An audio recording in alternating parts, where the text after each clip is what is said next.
Halo teman-teman, perkenalkan saya Misha Melody dari kelas 11 MIPA 2. Pada kali ini saya akan sedikit membahas tentang konferensi meja bundar. Jadi sebelum dilaksanakannya konferensi meja bundar atau KMB, sebenarnya Indonesia dan Belanda sudah melaksanakan beberapa perundingan secara diplomasi, yaitu melalui Perjanjian Linggarjati, Perjanjian Renville, dan Perjanjian Royan-Royan. KMB ini dilatar belakangi oleh resolusi yang mengecam serangan militer Belanda terhadap tentara Indonesia yang dikeluarkan oleh Dewan PBB pada 28 Januari 1949. Nah, Dewan Keamanan PBB juga menyerukan diadakannya perundingan untuk menemukan penyelesaian damai antara kedua belah pihak. Usai dilaksanakannya Perjanjian Royan-Royan pada tanggal 6 Juli, rencananya akan diadakan lagi konferensi yang akan diikuti oleh para tokoh yang masih diasingkan di Bangka. Namun, sebelumnya dilaksanakan terlebih dahulu konferensi inter-Indonesia di Yogyakarta pada tanggal 31 Juli sampai 2 Agustus 1949. Konferensi inter-Indonesia ini dihadiri oleh semua otoritas bagian dari Republik Indonesia Serikat yang akan dibentuk. Para partisipan juga setuju mengenai prinsip dan kerangka dasar untuk konstitusinya. Lalu pada tanggal 11 Agustus 1949, dibentuk perwakilan Republik Indonesia untuk menghadiri konferensi meja bundar atau KMB. Delegasi Indonesia yang berangkat ke Belanda ada Muhammad Hatta sebagai ketua, Muhammad Roem, Profesor Dr. Supomo, Dr. Leimena, Ali Sastroamijoyo, Insinyur Juanda, Dr. Sukiman, Suyono Hadinoto, Dr. Sumitro Joyo Hadikusumo, Abdul Karim Pringgodikdo, Kolonel PB Simatupang, dan Muwardi. Lalu pihak Belanda dalam KMB diwakili oleh BFO yang mewakili berbagai negara yang diciptakan Belanda di Kepulauan Indonesia. Nah, perwakilan BFO ini dipimpin oleh Sultan Hamid II dari Pontianak, Kalimantan, dan perwakilan Belanda ini dipimpin oleh Mr. Van Marseveen. Lalu untuk pihak UNCI atau United Nations Commissioner for Indonesia diwakili oleh Critchley. Nah, pihak UNCI ini sendiri bertindak sebagai penengah dan mediator perdamaian perselisihan Indonesia dan Belanda. Konferensi meja bundar diselenggarakan di Den Haag, Belanda pada tanggal 23 Agustus 1949 sampai 2 November 1949. KMB ini sendiri bertujuan untuk mengakhiri perselisihan antara Indonesia dan Belanda dengan cara melaksanakan perjanjian-perjanjian yang sudah dibuat antara Republik Indonesia dengan Belanda, khususnya mengenai pembentukan Negara Indonesia Serikat atau RIS. Dengan tercapainya kesepakatan meja bundar, maka Indonesia telah diakui sebagai negara yang berdaulat penuh oleh Belanda, walaupun tanpa Irian Barat. Nah, adapun isi atau hasil dari KMB adalah sebagai berikut.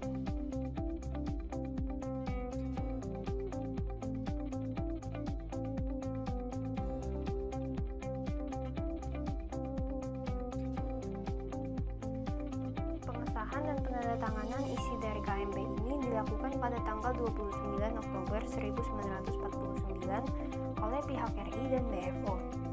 Lalu hasil dari KMB ini diajukan kepada Komite Nasional Indonesia Pusat atau KNIP. Selanjutnya, KNIP melakukan sidang pada tanggal 6-14 Desember 1949 untuk membahas hasil dari KMB. Akhirnya, KNIP menyetujui hasil KMB. Lalu pada 15 Desember 1949 dilaksanakan pemilihan presiden dengan Soekarno sebagai calon tunggal. Lalu Soekarno terpilih sebagai Presiden Republik Indonesia Serikat pada 16 Desember 1949 dan mengangkat sumpah pada 17 September 1949. Indonesia Serikat dibentuk seperti Republik Federasi Berdaulat yang terdiri dari 16 negara bagian dan merupakan persekutuan dengan Kerajaan Belanda. Kabinet RIS terbentuk di bawah pimpinan Dr. Andes Muhammad Hatta yang menjadi Perdana Menteri. 20 Desember 1949, Kabinet RIS pertama dibentuk oleh Muhammad Hatta. Lalu pada 23 Desember 1949, delegasi Indonesia dipimpin oleh Muhammad Hatta berangkat ke Belanda untuk menandatangani akta penyerahan kedaulatan dari pemerintahan Belanda.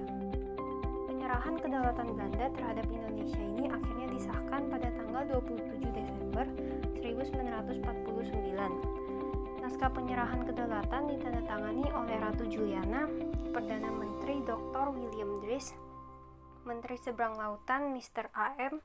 J.A. Sassen, dan Dr. Andes Muhammad Hatta. Di waktu yang sama juga, di Jakarta, Sri Sultan Hamengkubuwono ke-9 dan Wakil Tertinggi Mahkota A.H.J. Loving menandatangani naskah pengakuan kedaulatan melalui suatu upacara. Penyerahan kedaulatan menandai pengakuan Belanda atas berdirinya Republik Indonesia Serikat, dan wilayahnya mencakup semua bekas wilayah jajahan Hindia Belanda kecuali wilayah Irian Barat, yang pada akhirnya Irian Barat ini diserahkan oleh Belanda setahun kemudian. Perjuangan bangsa Indonesia di KMP ini efektif dan memberikan keuntungan bagi Indonesia. Pertama, kita akan lihat dari bentuk perjuangan yang dilakukan, yaitu perjuangan secara diplomasi. Dibandingkan dengan perjuangan yang berbentuk fisik, perjuangan diplomasi ini dapat menyelesaikan permasalahan dengan damai tanpa menimbulkan banyak korban jiwa. Selain itu juga, perjuangan secara diplomasi ini juga merupakan sarana untuk menarik perhatian dari dunia internasional. Sehingga dengan melalui perjuangan diplomasi yang disaksikan oleh dunia internasional ini, diharapkan Indonesia mendapatkan dukungan dari negara-negara lain. Selain itu juga, perjuangan diplomasi dapat sebagai sarana mendapatkan pengakuan secara de jure, yaitu dilaksanakannya deklarasi bahwa Indonesia berdiri dan pengakuannya diberikan berdasarkan hukum internasional yang berlaku. Nah, kalau kita lihat dari hasil konferensi meja bundar, ada kesepakatan yang memberikan keuntungan dan ada yang memberikan kerugian bagi Indonesia. Contohnya, seperti kesepakatan-kesepakatan yang berkaitan dengan penyerahan kekuasaan Belanda kepada Indonesia dan TNI yang akan menjadi inti tentara RIS dan berangsur-angsur mengambil alih penjagaan keamanan di seluruh wilayah RIS. Tentu saja kesepakatan-kesepakatan tersebut memberikan keuntungan bagi Indonesia. Namun kesepakatan seperti hutang bekas Hindia Belanda yang akan dipikul RIS adalah kesepakatan yang memberikan kerugian bagi Indonesia. Namun secara garis besar, konferensi meja bundar ini memberikan dampak dan keuntungan yang besar bagi Indonesia. Kenapa? Karena Indonesia akhirnya memperoleh apa yang telah dicita-citakan dan diperjuangkan, yaitu kemerdekaannya yang diakui secara internasional. Di samping itu, jika kita tinjau kembali, hasil dari konferensi meja bundar secara umum adalah mengenai teknis-teknis dan kesepakatan penyerahan kekuasaan Belanda kepada Indonesia, yang merupakan hal menguntungkan bagi Indonesia. Nah, lalu apa yang dapat dilakukan generasi muda untuk mempertahankan kemerdekaan? Yang pertama, kita dapat menanamkan semangat patriotisme dan nasionalisme. Seperti layaknya para tokoh Indonesia yang berperan dalam konferensi meja bundar, mereka memiliki semangat untuk mewujudkan negara Indonesia yang merdeka. Kita juga dapat menerapkan sikap tersebut dalam keseharian kita sebagai bangsa Indonesia dengan cara mempertahankan kemerdekaan Indonesia dengan melestarikan budaya Indonesia, mendukung kebijakan yang dilakukan oleh pemerintah, mendukung aparat keamanan bangsa, dan menghindari pengaruh buruk dari globalisasi seperti individualisme yang tidak mencerminkan budaya bangsa Indonesia sebagai masyarakat yang suka gotong royong. Yang kedua, rela berkorban. Perwakilan Indonesia dalam konferensi meja bundar rela untuk mengorbankan berbagai hal, seperti mengorbankan waktu dan mengorbankan kesenangan mereka untuk memperoleh kemerdekaan. Kita pun sebagai generasi muda dapat meneladani sikap rela berkorban tersebut.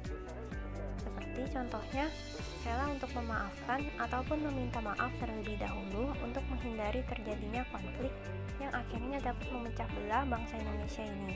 Yang ketiga adalah mengutamakan kepentingan bangsa.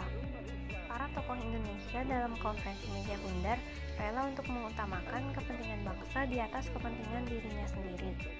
Mereka rela untuk menempatkan perjuangan memperoleh kemerdekaan di atas kepentingan dirinya, seperti pekerjaan-pekerjaan lainnya yang tidak berkaitan dengan perjuangan memperoleh kemerdekaan. Yang keempat adalah giat belajar untuk memajukan bangsa. Para tokoh dalam konferensi meja bundar adalah orang-orang yang terpelajar. Mereka telah menimba ilmu dengan giat dan memperoleh wawasan yang luas yang akhirnya berguna untuk memperjuangkan kemerdekaan bangsa. Kita juga dapat meneladani sikap ini. Kita dapat belajar dengan giat dan memberikan kontribusi bagi Indonesia nantinya. Nah, saya akan menambahkan satu cara lagi yang dapat kita lakukan untuk mempertahankan kemerdekaan Indonesia, yaitu dengan menekankan sikap toleransi dalam kehidupan sehari-hari. Dengan adanya toleransi, maka suasana akan menjadi rukun dan damai, sehingga tidak ada perbedaan-perbedaan yang akan menjadi sumber konflik bagi bangsa Indonesia dan nantinya membuat Indonesia menjadi terpecah belah. Teman-teman, itulah yang dapat saya sampaikan tentang konferensi meja bundar. Marilah sebagai generasi muda Indonesia kita dapat mempertahankan kemerdekaan dengan meneladani sikap para pahlawan. Sekian dari saya ucapkan terima kasih.